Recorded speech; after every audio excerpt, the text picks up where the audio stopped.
चिकित्सा विभाग में प्रशासनिक लेट लतीफी से एक तरफ जहां 300 चिकित्सक घर बैठे हैं, तनख्वाह ले रहे हैं, वहीं दूसरी तरफ ग्रामीण इलाकों के कई अस्पताल डॉक्टर्स का इंतजार कर रहे हैं। ये सभी चिकित्सक एपीओ श्रेणी के हैं, जिन्हें हर माह पूरा वेतन मिल रहा है।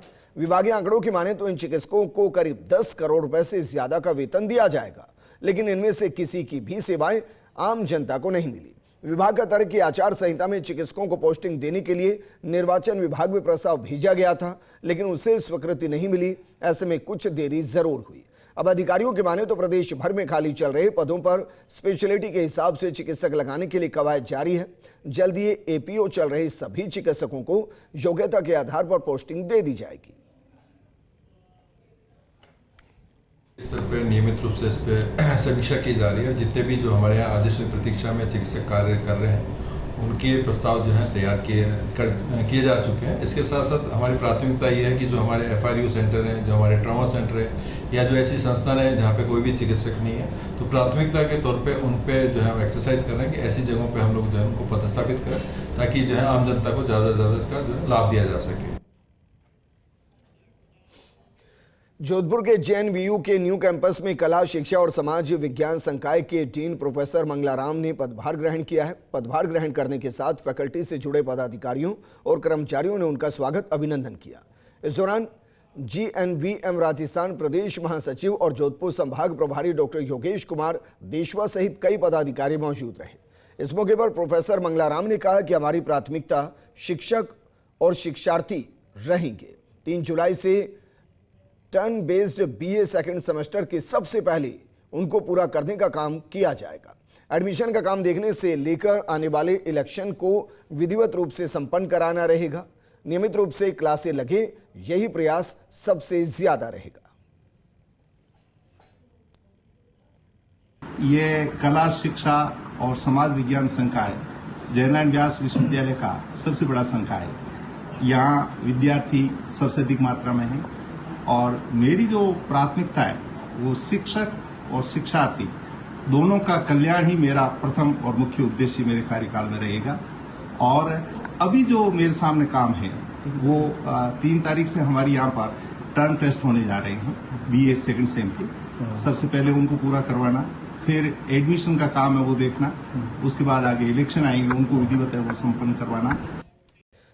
बीकानेर के महिला मंडल स्कूल में जमीनी विवाद को लेकर 2 पक्ष आमने सामने हो गए। स्कूल संचालकों का दावा है कि कोर्ट का आदेश उनके पक्ष में है।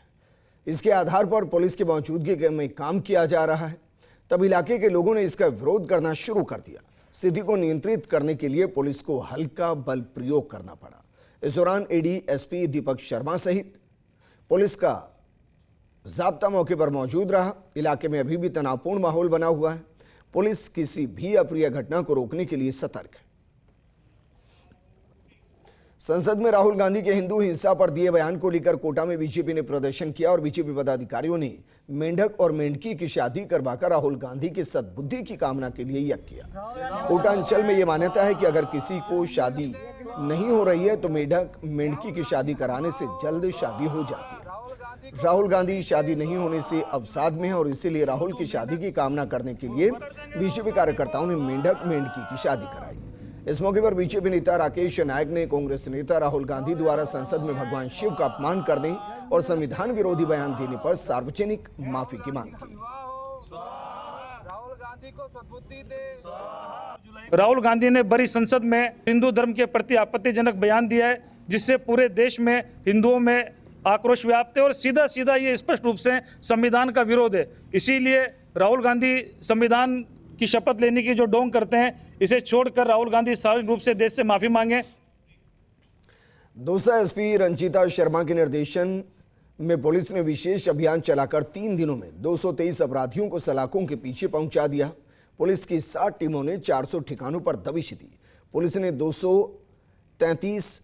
223 वांछित अपराधियों को गिरफ्तार किया। इन अपराधियों में 10 साल से फरार अपराधी भी शामिल हैं, साथ ही 6 इनामी बदमाश शामिल हैं।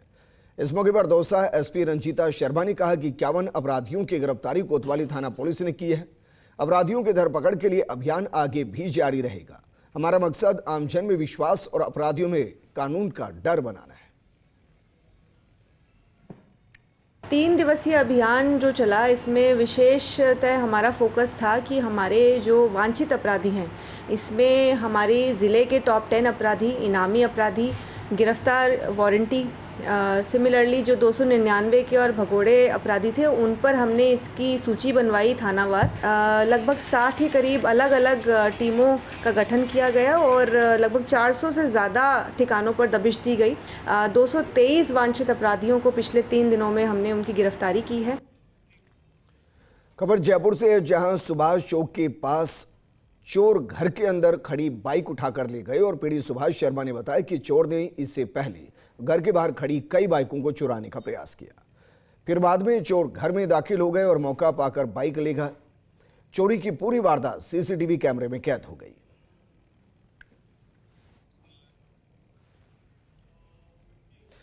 चित्तौड़गढ़ के कबासन में राजीव गांधी आवास योजना में बने मकानों पर अवैध कब्जे को परिषद के अतिक्रमण दस्ते ने हटा दिया है। परिषद के दस्ते ने अतिक्रमण हटाने की कार्रवाई की। इस दौरान पुलिस जाब्ता तैनात रहा। 480 आवासों में से 432 आवासों पर पिछले 1.5 साल से अतिक्रमणकारियों ने कब्जा कर रखा था। कार्रवाई में मकानों में रह रहे लोगों में रोष व्याप्त हो गया। दस्ते ने 2 घंटे में आवास खाली करने की चेतावनी दी। दस्ते ने अवैध रूप से बिजली कनेक्शंस को भी काट दिया। ये राजीव आवास योजना है जिसमें 480 क्वार्टर बने हुए हैं और निम्न स्तर के लोगों को जिनके पास आवास की व्यवस्था नहीं है, उनको आवास व्यवस्था के लिए बनाए गए हैं। जिसमें बार बार से शिकायत मिल रही थी कि राजीव आवास योजना में अनाधिकृत रूप से लोग यहाँ कब्जा कर रहे हैं। पहले तो लोगों को इकट्ठा करके उनको संदेश की है कि ये जो अनाधिकृत रूप से कब्जा किया उसको खाली कर दें, नहीं तो आपके खिलाफ कानूनी कार्रवाई की जाएगी। फिर जो समझे उनको प्रेम से समझा बुझा के उनको क्वार्टर्स खाली करा रहे हैं। जोधपुर के सूरसागर क्षेत्र में तैनात आरएसी जवान पूरी निष्ठा और ईमानदारी से ड्यूटी निभाने के साथ साथ भगवान की भक्ति में लीन नजर आ रहे हैं। समय मिलते ही जवान रामद्वारा में मुख्य महंत राम स्नेही संत राम प्रसाद महाराज के सानिध्य में गुजारना पसंद करते हैं। आरएसी के जवानों ने दर्शन करने के बाद भजन कीर्तन भी किया। संत समुदाय में खुशी का माहौल है। इस मौके पर बड़ा रामद्वारा के साधु संतों से बातचीत की हमारे रेजिडेंट एडिटर राजीव गौड़।